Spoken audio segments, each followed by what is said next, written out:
What is going on, guys? In this video I will be testing out the BMW i8 Roadster Stellar Edition because I want to see how this car actually does compared to the regular i8, because I'm going to be honest, the regular i8 on this game really is not that great, but when it comes to customization, there isn't much of anything you can do to the vehicle, probably because the car is already heavily customized with those crazy looking rims, and the livery and overall look of this car looks kind of insane compared to the regular one. But besides the liveries and vanity items, you really can't do much else to this vehicle. Now, I'll probably leave it mostly stock for the most part, like adding maybe a smoke to it, maybe a nitrous upgrade. But besides that, I'll probably just leave the car as is because I do like how this thing looks already. But I really do think this car could be pretty decent. Now, there's one issue I have with the BMW, and that is the fact that the regular i8 is just not that good of a car, and I kind of hope this car doesn't follow that suit. But let's go do a top speed run and an acceleration test with it, and then let's take it into a street race and find out. So now, taking an outside look at the new Stellar Edition, we can all agree that this car does look very nice. I mean, I kind of like how this thing actually looks with the crazy looking rims. The overall design of the car looks very good. Let's take a look at the interior. So the dash will remain the same as the regular one, and then we're going to have a little look here if I can actually move the analog stick there. I kind of like how the interior on this thing actually looks. Let's take a listen. I know this thing's a 1.5 liter turbocharged 3-cylinder with like the electric motors or whatever in real life. So I gotta admit, I kind of like how the car sounds. I do actually like the engine sound of this vehicle. I just hope it can actually keep up with itself because, you know, if cars don't have that high-end power, that could definitely be an issue in trying to race and all that. Like, I even noticed that when driving the Infiniti Q60. That car is so cool looking, but my goodness, it just isn't that quick, and I still did pretty good with it in the Summit. But that lack of speed could definitely be an issue on a lot of things. So the handling of this car does seem pretty good.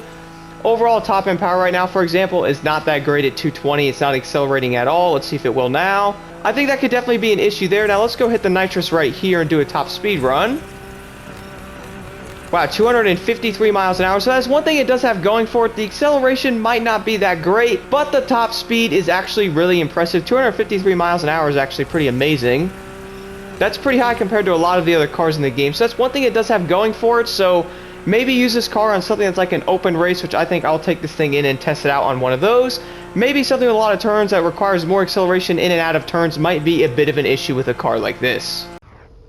So jumping into the street race test with the new Stellar Edition, now there's a few things I want to go over with this car. So first thing, I have noticed that the acceleration might be a bit of an issue on this car. Now I'm not saying it's going to really be like a bad vehicle to race or anything, but I do think that could be a bit of an issue.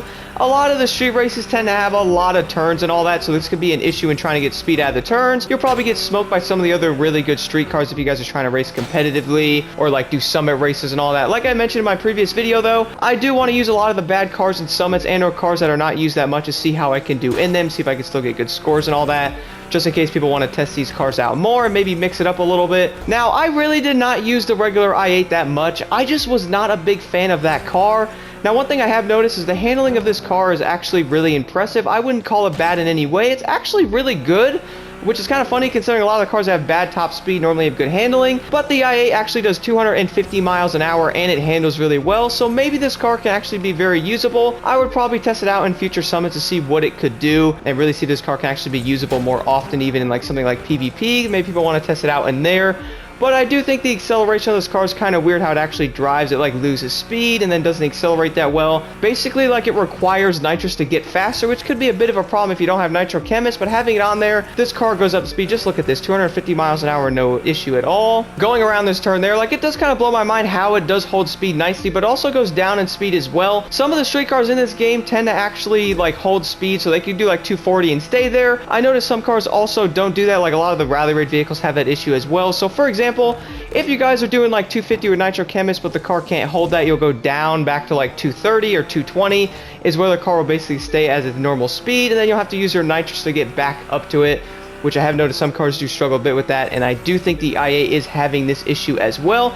So right now on this little straightaway here, I will not use my nitrous at all and see what I can accelerate to with this vehicle. So let's see. I noticed overall, so for example right there, 218, and it's really not doing much of anything else. Now if I hit nitrous, it'll obviously go up a lot to 250. Now I wouldn't say this would completely ruin a car, but this could definitely be an issue in racing, because if you guys are trying to keep your speed up and you run out of nitrous and the race is really long or something like that, like maybe if Ubisoft ever offers like the way to actually mix races together, like using a street vehicle in a hypercar race, can we please have that? But nonetheless, this could definitely be an issue, and some street cars really don't suffer from this like I've noticed others do, and it seems unfortunately the i8 is in that category where it just can't hold higher speeds very well without nitrous. Anyway, here are the settings I'm running on my i8 that I think are pretty decent, and this car does handle very nicely. and has a pretty good top speed, but has issues holding it, and the acceleration just isn't that great.